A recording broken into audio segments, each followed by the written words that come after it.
Hello everyone, welcome to my channel Beyond the Sewing Room. I'm Diane. So today I'm sharing with you a refashion. It's one that I've done in the past and it is my most worn refashion of all the things that I've refashioned over the past number of years, and I'm wearing it today. So I thought I would share it. This gave me a prompt to share it because it's one of my earliest videos and I don't think it's been watched very much, and actually I wear this so much and it was so easy to do. Now I do share the tutorial, so that's coming up.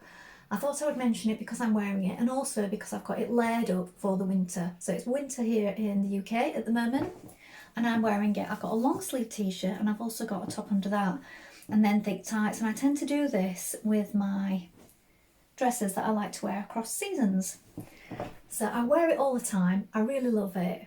And you get that with some clothes, don't you? You find that you just reach for them all the time. And it was a £1 charity shop dress. So it was a really great make. I loved the fabric. I already had in mind what I was going to do with it as soon as I saw it based on a pattern that I'd seen, but I haven't got the pattern. Now I will be getting the pattern because I'm going to be making it for a sample for work, but today I haven't got the pattern. What I did at the time, I just printed off the picture, the image of what I wanted to make, and this was actually a shirt dress. So it was a shirt dress, it was about 2 sizes too big. I'll show you that in the footage that's coming up. It had buttons all the way down the front, a proper collar, it had proper cuffs, long sleeves, a cuff, and as I said, buttoned all the way down the front and big and baggy. And what I've done is I've made it fitted, I've given it this stand-up neckline, I've taken the opening to the back, taken off all the buttons. It now has a zip fastener, added a frill to the sleeve like the one in the image, and it's just really comfortable to wear. So I'll show you that footage now. I hope you enjoy and I hope it gives you some ideas of what you can do with your charity shop finds. And as you can see, it buttons up the front and it's got long sleeves and a bit of a frill at the bottom. Now it's really nice fabric for autumn. It's currently got a cuff at the bottom with a little button and a collar that buttons to the neck there. Now this is also about 2 sizes too big for me, this one. So it definitely needs some work doing to it. And what I've decided to do is I'm going to make it into this style. Now this is a picture, an image I've printed off of the Alexa frill dress. Now this is a pattern that you can buy, and if you're interested in doing that, go ahead and buy the pattern. But it is quite expensive, and I'm trying to show on here what you can do with things that you pick up from the charity shop, how you can learn to sew on the cheap.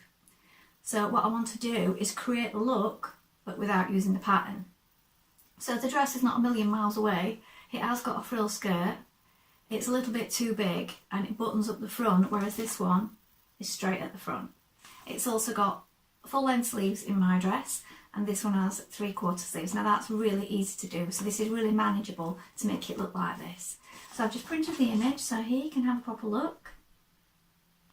And we're going to reverse the collar as well. So I'm going to take the collar off so that it fastens at the back, and the whole of the back of the dress is going to close with a zip when I've altered it.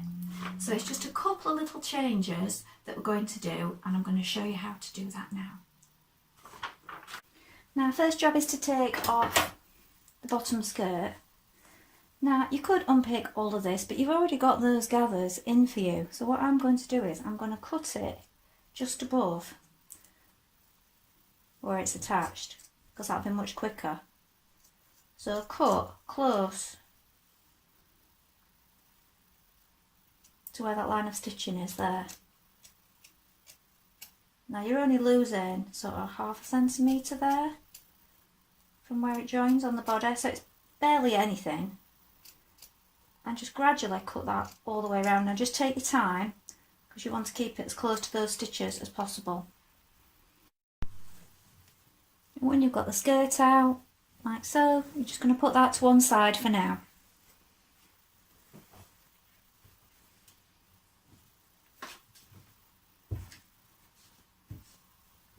Now what we want is this to be the front. Now that means that when we take out this collar,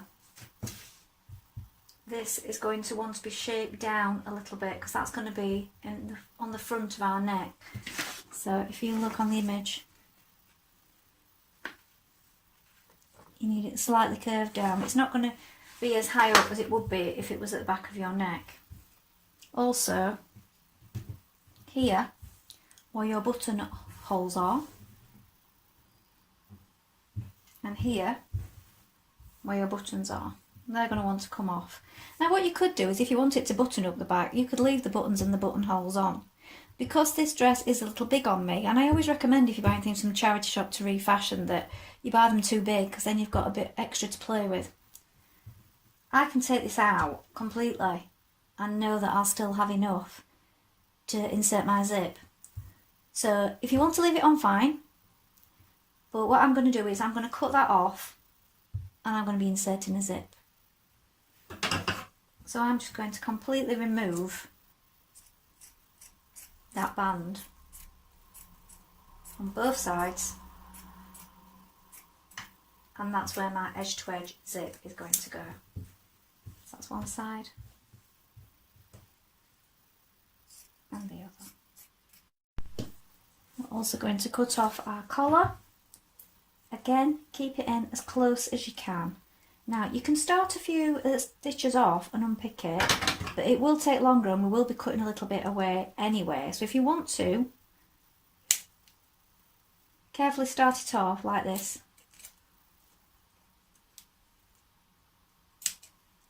And just keep pulling and remove it all the way around like that. Or just snip really close to the edge, because we will be changing the neckline slightly anyway, and we're going to be taking some fabric off the sleeves, so you will have some small pieces that you can make binding with to go around the neck. So that's optional, so either unpick it or snip it the whole way around, but just bear in mind that if you're snipping it like so, it will take a lot longer. So here you can see this is too high. It's going to want to be about here for the curve, and then we'll add the collar in, which will then stand to about here. So you can mark that with a pin at centre point, and then it will taper up like so. So what we'll do is we'll take this off now, we'll fold it in half and we'll cut that curve. Now I've got mine on a mannequin here, but you can just try it on yourself and just place a pin where it feels comfortable at your neck at the front, and then adjust it in the same way. So bring those shoulder seams together, fold it in half, pin's falling out, there's your pin that you placed at the front, put it on a flat surface so you can see.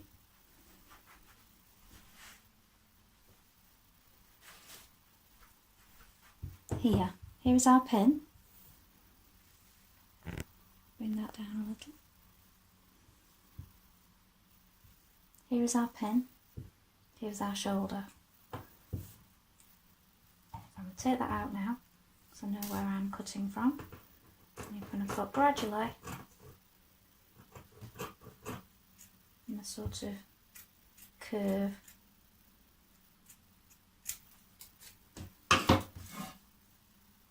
And there you have that new front line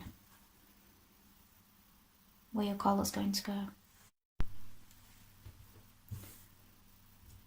Now try your dress on, I'll hold it up to you, and decide where your elbow is. Mark it with a pin, and if you've got long sleeves like I have, this is where you're going to want to cut it off. So we're going to cut it to there, but it is going to have a frill added to it that we're going to make from this leftover fabric. When you've done that,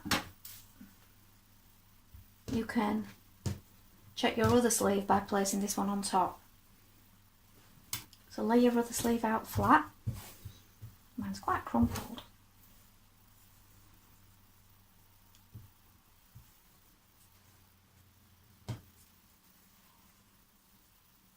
Line up your shoulder. There There's my shoulder point.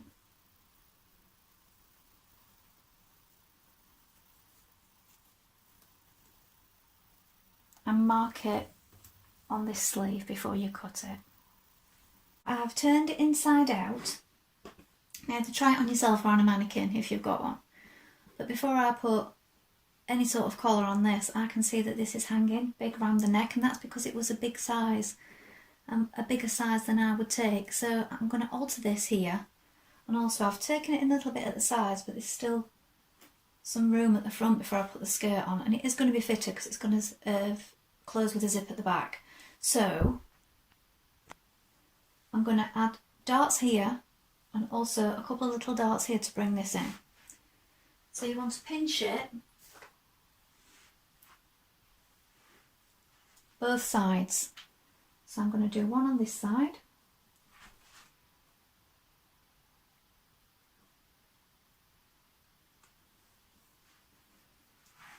And that will taper off there. And I'm going to do one on this side.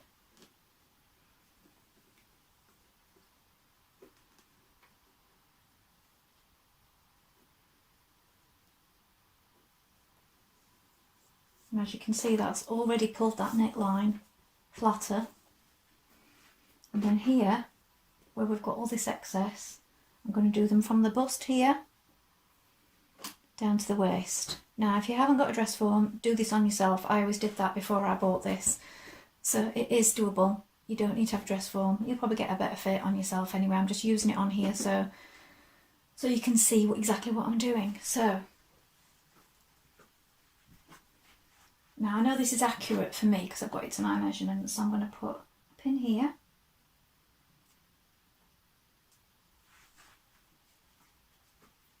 And a pin on the other side.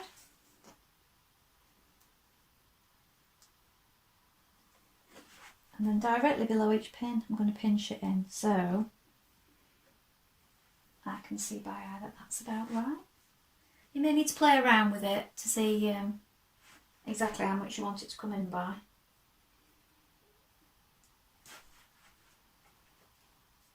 One there.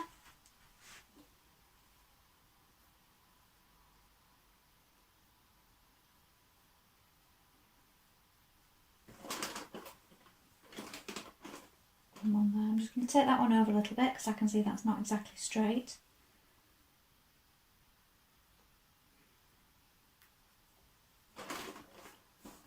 There we are. So now I'm going to stitch these in place on the inside so that I'll be much more fitted before I add the collar and the skirt back on. And then we're going to make the ruffles for the sleeves. I'm actually going to run these sleeves in a little bit as well because on this particular dress, as you can see, it goes quite big and I want it sort of fitted to the arm. So I've tried that on and I found that wants to come in about 1 inch. So I'm going to taper that down 1 inch on that seam as well. So if you stitch your collar on flat, now that you've got your new neckline, you're going to find that it hangs a little bit like this. If you've just made a collar with a ruffle or used one that you have, can you see it sticks out? And then at the back, when we put the zip in, it's also going to stand out here. So what you're going to do is you are going to pin it and sew it in like that. Then we're going to top stitch here down onto the top, and by hand we're going to bring this in with stitches like this, so you're creating more gathers and so it fits to your neck. So you'll need to try it on to do that or do it on your dress form, and you're going to hand stitch those bits in place, those little pleats, so that rather than standing away from your neck, you're getting that ruffled effect fitted to your neck. I'm going to do that with hand stitching. So stitch that on with the machine, top stitch here, and then hand stitch individual pleats in place. Now I'm going to add the skirt back onto the bodice. So I need to match up my side seams. I've also made a bit of a vent because there wasn't a central back seam, which is going to be where the zip continues here. match up the side seams, stitch it in all the way around, and if you find, which you probably will if you've got a bigger size like me, that you've got too much skirt, then you run a line of gathering stitching and you just take those gathers in a little bit more at the sides. Now once you've got your skirt on, you can put your zipper in. So you need to change to your zipper foot, and on this occasion I have got an orange zip. That's because someone gave me a bag with some zips in, and I haven't got many orange gloves. I've got one thing, so it's unlikely I'll be using this on anything else, so it's perfect time to use it, so I'm going to use it now. So sew down one side of your zip, and then you match up where your waistline joins. Dog barking. And then you make a little chalk mark where that waistline is before you join the other side of your zip so that you can match both sides up.